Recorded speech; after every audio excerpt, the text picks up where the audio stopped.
अस्सलाम वालेकुम, मैं परदेसी भाई। आज का वीडियो बहुत ही इंपॉर्टेंट होगा उन लोगों के लिए जो लोग भी मुझसे फाइनल एग्जिट, कफाले से रिलेटेड, हुरूफ से रिलेटेड या फिर मतलूब से रिलेटेड या फिर घर जाने से रिलेटेड अपना सवाल करते हैं। और आज के इस वीडियो में उन्हीं सारे कमेंट को क्लियर करने वाला, जो आपका डाउट होता है उसे क्लियर करने वाला। तो ये वीडियो बहुत ही इंपॉर्टेंट होने वाला उन लोगों के लिए जो भी मुझसे सवाल करते हैं। तो इस वीडियो को पूरा फुल वॉच करें ताकि हो सकता है इन्हीं वीडियो में आपका भी कोई सवाल छिपा हो जो आपको जानना बहुत ज़रूरी होगा। तो चलिए वीडियो करते हैं स्टार्ट। पर वीडियो को स्टार्ट करने से पहले छोटी सी रिक्वेस्ट है, अगर आप मेरे चैनल पर पहले बार आए तो प्लीज़ चैनल को सब्सक्राइब जरूर कर लें और वीडियो पसंद आए तो एक लाइक दे करके नोटिफिकेशन बेल आइकन कॉल पर क्लिक जरूर कर लें ताकि स्वदेशी और गल्फ से हर तरह की छोटी बड़ी अपडेट आप तक मिलती रहे। और अगर आप मुझे फेसबुक या इंस्टाग्राम पे देख रहे हैं तो पेज को फॉलो ज़रूर कर लें। तो चलिए वीडियो करते हैं स्टार्ट। यहाँ पे मेरे एक भाई का सवाल है, my contract renew in first month, now I am provision period in 90 days, now possible to for terminate for my contract for मी।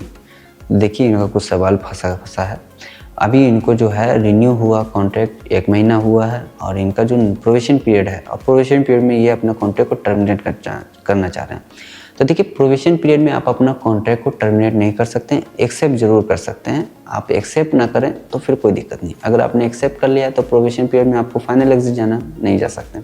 होगा ये कि अगर आप कॉन्ट्रैक्ट एक्सेप्ट कर चुके हैं, आपका क्यूओ पे कॉन्ट्रैक्ट एक्टिवेट है, टर्मिनेट करते हैं बिना किसी लीगल और वैलिड रीज़न के, तो होगा ये कि आपको बचा हुआ कॉन्ट्रैक्ट का पैसा देना पड़ेगा। क्योंकि कॉन्ट्रैक्ट में साफ साफ लिखा होता है as for Saudi labour law, या फिर कुछ कंपनी उसमें अमाउंट भी लिख देती है कि 2 साल से पहले अगर आप कॉन्ट्रैक्ट को टर्मिनेट करते हैं, चाहे आपका प्रोविजन पीरियड भी चल रहा हो, कोई भी दिक्कत नहीं, अगर 2 साल से पहले अपना कॉन्ट्रैक्ट टर्मिनेट करते हैं तो आपको इतना रियाल देना पड़ेगा। या कुछ कंपनी उसमें as for Saudi labour law लिख देता है तो उसके ऊपर भी आपको देना पड़ेगा। तो सबसे अच्छा बेस्ट तरीका ये होगा आप लोग के लिए कि अगर आपको प्रोविजन पीरियड में जाना है तो कभी भी क्यूओ पे कोई भी कॉन्ट्रैक्ट एक्सेप्ट ना करें। अगर एक्सेप्ट कर लिया तो फिर आपके लिए मसला है, आप टर्मिनेट नहीं कर सकते हैं। तो चलिए देखते हैं दूसरे कमेंट को। यहाँ पे एक मेरे भाई का सवाल है, भाई मैंने टर्मिनेशन करके फिर कैंसिल कर दिया ताकि बाद में मैं फिर से टर्मिनेट करूँगा, बट अब टर्मिनेशन का ऑप्शन नहीं दिख रहा है, मैं क्या करूँ प्लीज़ आंसर।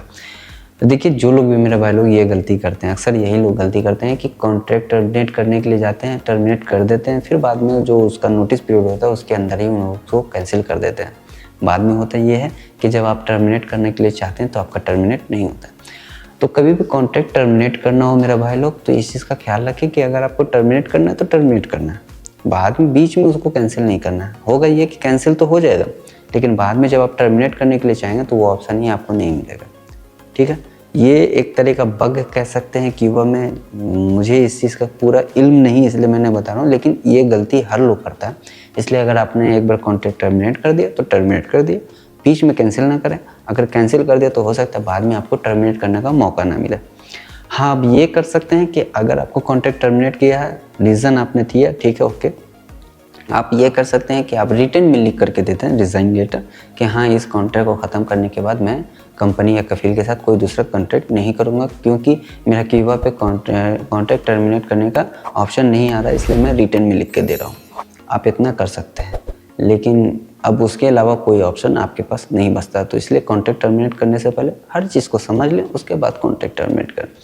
चलिए देखते हैं दूसरा कमेंट। यहाँ पे एक मेरे भाई का सवाल है, भाई मेरा भी 4 महीना हो गया है, इकामा बनाया नहीं है, पासपोर्ट भी रख लिया है, मैं नेपाल कैसे जाऊँ। देखिए जो लोग भी हैं यहाँ पे सऊदी लेबर लॉ के हिसाब से अगर कोई कंपनी कफील आपका पासपोर्ट रख लेता है तो उस कंपनी कफील के ऊपर 1500 रियाल का गरामा यानी फ़ाइन आता है।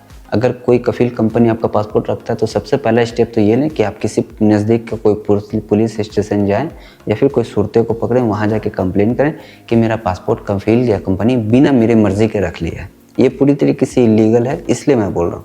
जैसे ही आप कंप्लेन करेंगे मैं आपको गारंटी देता हूँ कि आपका पासपोर्ट तुरंत कफील दे देगा। तो अगर आपके साथ ये मसला तो ये कर लें। दूसरा ये है कि अगर आपको जाना है घर तो उसके लिए फिर आप चले जाएं एम्बेसी में जाके वाइट पासपोर्ट इशू करवाएं, वहाँ से आप अपना फाइनल एग्जिट लगवा करके जा सकते हैं। ठीक है, अगर आप लोगों को फाइनल एग्जिट जाने का कोई तरीका नहीं समझ में आ रहा तो आप मुझसे भी रब्ता कर सकते हैं, मैं भी आपको वहाँ भेज सकता हूँ, आपको डिपोर्ट करवा सकता हूँ और फाइनल एग्जिट भी इशू करवा सकता हूँ। तो ऐसा कोई बात नहीं है, लेकिन उसके लिए आप लोग मुझसे फेसबुक या इंस्टाग्राम पे इस तरह का बात होगा तो वहाँ पे मैसेज करें, वीडियो कमेंट में ना करें। ठीक है, चलिए देखते हैं दूसरे कमेंट को। तो यहाँ पे एक मेरे भाई का सवाल है कि भाई मैं हाउस ड्राइवर का काम में आया हूँ, 1 साल हो गया है, कोई कॉन्ट्रैक्ट नहीं किया, मैं एग्जिट जा सकता हूँ? तो नहीं, अगर आप हाउस ड्राइवर में आए हैं तो फिर आपको पूरा कॉन्ट्रैक्ट जो रिटर्न में आपने किया था वो पूरा फॉलो करना पड़ेगा। अब आपको यहाँ पे 2 साल कंप्लीट करना पड़ेगा, उसके बाद आप फाइनल एग्जिट जा सकते हैं। क्योंकि जो डोमेस्टिक वर्क होता है उनका जो कॉन्ट्रैक्ट होता है बहुत लोगों का नहीं होता है और इसके ऊपर कोई कानून भी नहीं है। तो आप एक बार गोसी पे चेक कर लें या फिर मुस्नद प्लेटफॉर्म पे चेक कर लें, जो लोग भी मेरे भाई लोग डोमेस्टिक वर्कर में हैं तो इन दोनों कैटेगरी में जाके चेक कर लें कि आपका कॉन्ट्रैक्ट है या नहीं है। अगर नहीं है तो फिर आपका रिटर्न कॉन्ट्रैक्ट वैल्यू होता है, रिटर्न कॉन्ट्रैक्ट आपका 2 साल का है, 2 साल कंप्लीट करने के बाद आप फाइनल एग्जिट जा सकते हैं। तो जो लोग भी मेरे भाई लोग मुझसे बात करना चाहते हैं तो मैंने आप लोगों को पहले ही बताया कि मैं यूट्यूब पे डेली स्ट्रीम करता हूँ 9 से 10। आप मुझसे वहाँ पे ज्वाइन होकर के रात में 9 से 10 वहाँ पे ज्वाइन होकर के आप अपने हर एक सवाल का जवाब कर सकते हैं और मैं इंस्टेंट आपको वहाँ पे जवाब दे दूँगा।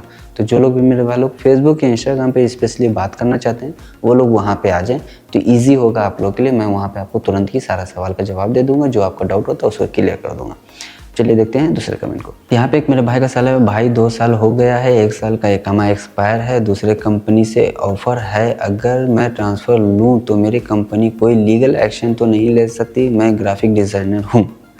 देखिए, अगर आपका इकामा एक्सपायर है तो सबसे पहले तो आपका कफील इलीगल है, आप इलीगल नहीं हैं। अब बात रही इकामा एक्सपायर पर ट्रांसफ़र लेने का तो आप ले सकते हैं और कफील आपके ऊपर कुछ नहीं कर सकता है, आपके ऊपर कोई लीगल एक्शन नहीं ले सकता, क्योंकि एज़ फॉर सऊदी लेवल यहाँ पे पूरा तरीके से कानून है। और सबसे बेस्ट तरीका यही होता है कि कफ़ाला लेने का। जिनका इकामा एक्सपायर है वो कफ़ाला कभी भी ले सकते हैं, किसी टाइम भी ले सकते हैं। 5 दिन के बाद आपका इकामा एक्सपायर हो चुका है, 5 दिन वेट कर लो, 5 दिन के बाद आप कभी भी कफ़ाला ले लो। कंपनी कफील से किसी से पूछने की ज़रूरत नहीं, किसी का अप्रूवल का ज़रूरत नहीं है, इजी वे में कफ़ाला होगा और बाद में कोई कफील कंपनी आपके ऊपर लीगल एक्शन भी नहीं ले सकता है। तो मेरे ख्याल से सऊदी अरेबिया में अगर आपको कफ़ाला लेना है तो सबसे बेस्ट तरीका यही होता है कि अगर आपका इकामा एक्सपायर है आप कफ़ाला ले लो, कोई दिक्कत नहीं है। ठीक है, चलिए देखते हैं दूसरे कमेंट को। यहाँ पे एक मेरे भाई का सवाल है, भाई मैं छुट्टी आया था 2 महीना के, वापस नहीं गया, मुझे कफ़ाला चाहिए, 1 महीना इकामा बाकी है मेरा अभी, क्या मैं सऊदी जा सकता हूँ छुट्टी बढ़ा करके? देखिए, छुट्टी बढ़ा करके आप जा सकते हैं, अपने कफील से बात करें, वो आपका रीएंट्री वीज़ा एक्सटेंड कर देगा अगर आपका इकामा वैलिड होगा तो। अगर आपका इकामा वैलिड नहीं होगा तो पहले आपका इकामा रिन्यू करेगा, फिर आपका रीएंट्री वीज़ा जो एक्सपायर हो चुका है उसको रिन्यू करेगा, उसके बाद आप आ सकते हैं। बात रही कफ़ाले का लेके के, तो अगर आप यहाँ आते हैं, आने के बाद फिर आपका कफ़ाले का बात होगा ना। ठीक है, तो जो लोग भी कफ़ाले का बात करते हैं तो पहले आप अपना एक मसला सॉल्व कर लें, बाद में दूसरे मसले को सॉल्व करें। यहाँ आने के बाद फिर आपका कॉन्ट्रैक्ट है नहीं है, आपका इकामा एक्सपायर है वैलिड है, या फिर आपको 2 साल हो चुका है, 1 साल हो चुका है, उसके बाद आप कफ़ाला ले सकते हैं। आप वहीं से बैठे बैठे सोचेंगे, पहले आप अपने एक मसला सॉल्व कर लें, या तो फिर आप आए नहीं 6 महीना, अगर आप डोमेस्टिक वर्कर हैं तो 6 महीना तक आप नहीं हैं, 6 महीने के बाद दूसरे से वीज़े मंगा करके दूसरे कंपनी या कफील में आ जाए, कोई दिक्कत नहीं है। चलिए देखते हैं दूसरे कमेंट को। यहाँ पे एक मेरे भाई का सवाल है कि सप्लाई कंपनी में फंस गया, 5 मंथ से सैलरी नहीं दे रहा है सर। तो देखिए, अगर जिन लोगों का सैलरी का मसला है, मैंने हर वीडियो में, इवन मैंने इसके ऊपर स्पेशली वीडियो भी बनाया था, लेकिन लोग वीडियो वॉच नहीं करते हैं, इस वजह से आप लोग मिसगाइड हैं। तो देखिए, जो लोग भी यहाँ पे हैं, जिस कंपनी में है, कफील में है, मुसस्से में है, चाहे जिस शिरके में है, कोई दिक्कत नहीं। अगर आपका सैलरी का सिस्टम है, सैलरी नहीं दे रहा है कफील या कंपनी, तो इसके लिए आपको मकतब अमल जाना पड़ेगा। मकतब अमल जाके कंप्लेन करें कि मेरा जो सैलरी है 5 मंथ का, 3 महीने का, 3 महीने से ज़्यादा होना चाहिए, या 3 मंथ का सैलरी आपका पेंडिंग होना चाहिए, उससे कम का नहीं। मतलब 1-2 महीने का अगर पेंडिंग है तो नहीं कंप्लेन कर सकते। 3 महीने या 3 महीने से ज़्यादा का आपका सैलरी पेंडिंग है तो वहाँ पे कंप्लेन करें। मैं आपको लिख के देता हूँ कि 2 से 3 हेयरिंग में आपका सैलरी मिल जाएगा। ठीक है, और जो लोगों को कोई मसला है तो वो मेरे यूट्यूब के स्ट्रीम में भी मुझसे बात कर सकते हैं।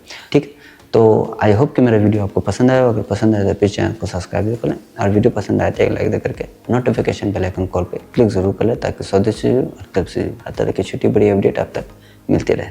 और अगर आप मुझे फेसबुक या इंस्टाग्राम पे देख रहे हैं तो पेज को फॉलो ज़रूर कर लें। तो चलिए फिर मिलते हैं नेक्स्ट वीडियो में एक नए टॉपिक के साथ, तब तक के लिए